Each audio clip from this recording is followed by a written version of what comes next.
I was like, well, you know, he's like, I know you're still doing Spider-Man. I'm like, how do you know that I'm playing Spider-Man? Like, how do you know about me? This is awesome. And you know, he's like, I know you do the jazz stuff and rock and R&B. I'm like, whoa, man. He's like, really did a lot of YouTube searching. That's awesome. He didn't see when I played with the Teletubbies, though. That's another joke. Yeah, so I guess it was the internet. Yeah, crazy, right? Yeah. Cool.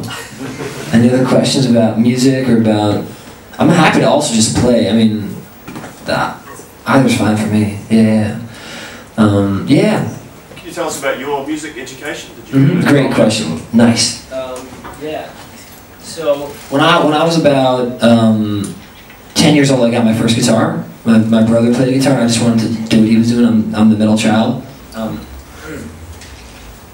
The first song I learned was The Age of Aquarius from musical Hair. Man, wow. So, talking about things to come, bro. Jeez. So yeah, I'd say the first 2 years I was just listening to Green Day and Alanis Morissette and Offspring and Nirvana. And then when I was 12, I found out about Wes Montgomery. And I went to my mom, and well, first I went to a guitar camp called National Guitar Workshop in America.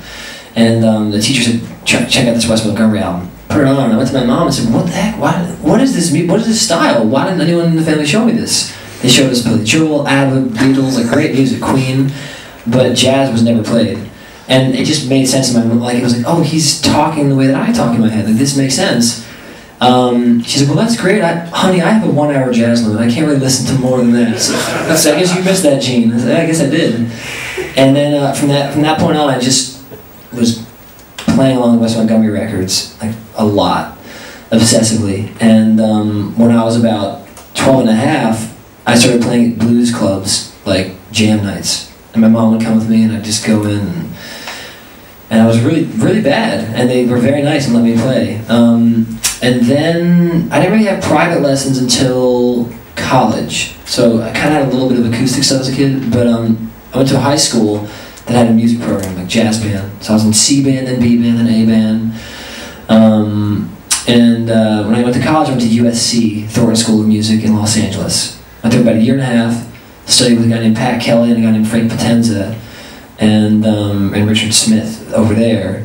And then when I was about 19, I started touring, so I left college. Don't leave school though, or school's good. Actually, if I could have stayed in school, I would have like tried to get a degree in music theory, but unfortunately, not yet. One day, I hope to go back and do that. So that's my education, and also I played oboe for 7 years. So I'm one of the unfortunate, rare guitar players who does read music, which can be a blessing and a curse. Because sometimes they'll throw stuff in front of you thinking you can sight read it because you're one of those guys that can read, and it's like, what is happening here? I did Pippin, the musical in LA, just for fun, like right before Spider-Man started, and they gave us piano vocals with no chord charts. Just like, read this. Like, what the? Bass clef, end, 5, 6 notes that I have to analyze? Like, this is not happening. So that night I just like did a bunch of homework, analyzed all the chords. But yeah, so I love jazz, I love classical music, quote unquote. Not so much actual classical music from like the 1700s or whatever, 17th century, but like orchestral music, which is called classical for some reason, from like 1880 to 1930. That's like my sweet spot, romantic and impressionism. And I love listening to it and thinking about it, so yeah. Any other questions about yeah? This isn't about education. It's a question about touring. Mm-hmm. Someone like you performing with John Mayer all around the world. How do you find being on the road for long periods of time, the rigorous schedule of time zones and different accommodation, and then having to perform those big hundreds of performances? How do you find that? Yeah, and I guess it's a small enough room, probably everyone heard that question, I guess. Yeah, about touring and what's it like. I have been lucky to kind of go from like the bottom of the food chain to the top to the middle, like all the different areas of touring. Like touring with John is a dream. Like it's that even from the simple things like our flights leave after 1 p.m. as opposed to 4 a.m. You know, like simple things. His tour manager makes it so easy on us. But so I've been lucky to be doing that now. But about 3 years ago, I was touring with my band Carney, and we were opening for U2, which is like insane. But we were touring in a van and driving ourselves. So I've done that as well. And then I've done the stuff in between where you're on a tour bus, but maybe it's a 12-bed tour bus versus an 8-bed tour bus and all that. For me, one thing that helps me really just enjoy it no matter what is, and I think this goes for most people on tour, is that every day we get to freaking play music, or almost every day. And it makes it worth the sleep schedules, the jet lag, I actually think the hardest part of touring is the isolation. You know, some people on tours have families, so they'll just try to stay in touch with them. Some people like myself are single, so we're like, well, and I'm not like the typical rock guy who drinks and does drugs and all that fun stuff, I guess. So I'm just like, well, I guess I'll just play some Pokemon, or I'll read a book. Or so I find that to be a good challenge, actually. Like, what am I going to do with my time right now? Yeah, I mean, I could see myself one day saying, oh man, maybe touring is too hard, and maybe I'll try to do something else. But for now, it's really fun. I've been able to, you know, I would recommend it. If someone's interested in doing session work versus touring, or maybe they're interested in not doing music, but if they do touring, I would definitely recommend it for at least a season. Even if it's like driving around in your car and doing 5 gigs around the area. I've done that myself in California, like San Francisco, San Diego, LA. It's fun. It's especially when when you guys show up like this. Thank you. Wow, it's amazing. So yeah, that's my experience of touring. Yeah. When you're spending time with people like John Mayer and Stevie Wonder and stuff, do you get any time to just like be a musician and sort of hang out and jam, or is it like strictly professional? Like you only it's a good question. rehearse songs that concerts and stuff like that? Or? It depends on the tour and the person, but yeah, I mean, I've been lucky. Like he was mentioning Stevie Wonder, I just played with him once at this gig, and I was 19 and my mind exploded. Right. I haven't toured with him, so I don't know what that's like. I do have a friend who plays with him though, and I've asked him that question. Do you guys just play Superstition every day? Yeah, so normally, it depends. I mean, it might be a good way to explain it. My sister, Paris, she's a singer and songwriter, and she was singing background vocals for the Jonas Brothers. And the first tour they did together, she was on the bus with all of them. They were just hanging out and playing music, Radiohead, and Jeff Buckley, and just listening to stuff and learning. And the next tour, the brothers' girlfriends and wives came, so they had a second bus, and it was like one for the brothers and their girlfriends and one for the band. And so I guess sometimes it depends on that. The last time and only time I was in Auckland before now was with a guy named Jesse McCartney when I was 19. Yeah. I want you when you're beautiful. Wow, that's funny. So with him we were on the bus together. So we'd jam, we'd play this, what was the game where you hit a taiko drum for PlayStation? It was like a taiko game, and we were playing that all the time in the back lounge. So I guess it depends on how many buses. Normally if you're playing with someone who's like Beyonce or someone who's that famous, they'll take charter planes everywhere and you'll drive, or they'll hub out of one city and they'll stay in Boston and do Philadelphia, New York, Canada, but they'll stay in Boston, just charter there, which is a thing Led Zeppelin started actually. That was they created the idea of hubbing apparently for tours. It's called hubbing, but yeah. But yeah, there's a lot of, in John's band, there's a lot of jamming and a lot of sound check, just messing around on blues for an hour and a half. It's really special to play with an artist who's the best musician in the band. I think anyone here who plays professionally can attest that there are a lot of gigs you're like, oh boy, this is gonna be a rough night.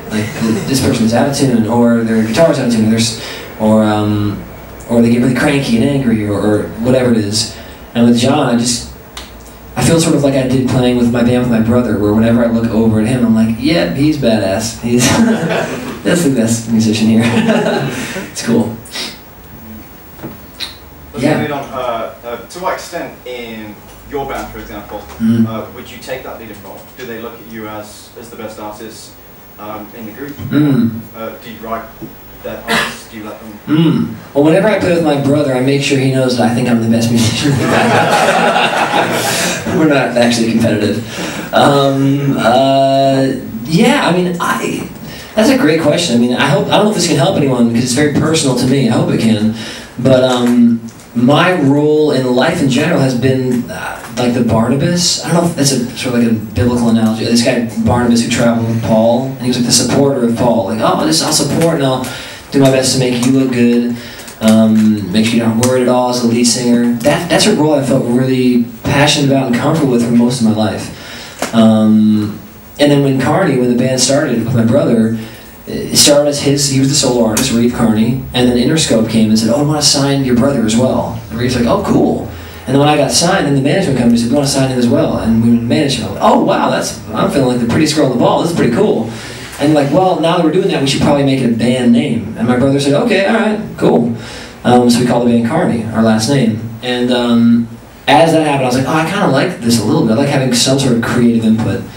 And then the band did Spider-Man on Broadway. I keep referring to that. My brother played the lead role of Peter Parker on the show, and our band Carney was the rhythm section that like developed the songs with Bon on Edge and played like in the pit. And then the band ended up breaking up. We were there for 2.5 years, and my brother was like, I'm not sure that this makes sense anymore. So 2 years ago is when I started singing lead vocals, and when I started seeing myself as a potential band leader. So it's new for me. I'll tell you this, it's not something that, like, I think Reeve, my brother growing up, probably looked in the mirror and played the guitar and was like, yeah, I'm like the front man, and yeah, this is awesome. I didn't do that. I don't know, I didn't even think about it. And now when I sing a song, there's part of me that's like, is this what I want to do? I'm